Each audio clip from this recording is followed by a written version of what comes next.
ইসলাম ধর্মের গুরুত্বপূর্ণ মাস হলো রমজান মাস। এই মাসে আল্লাহর সন্তুষ্টির আশায় মানুষ জাকাত দিয়ে থাকেন।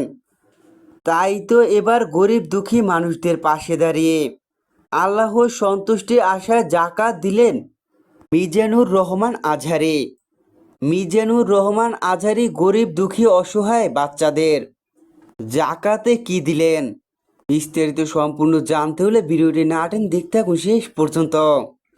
বাংলাদেশে আলোচিত মুসলিম স্কলার অফলাইন অনলাইন সব জায়গায় জনপ্রিয়তার শীর্ষে রয়েছেন মুসলিম বক্তা মিজানুর রহমান আজহারি। এবার অবশেষে আল্লাহর সন্তুষ্টির আশায় গরিব ও দুঃখী অসহায় বাচ্চাদের জাকাত দিচ্ছেন।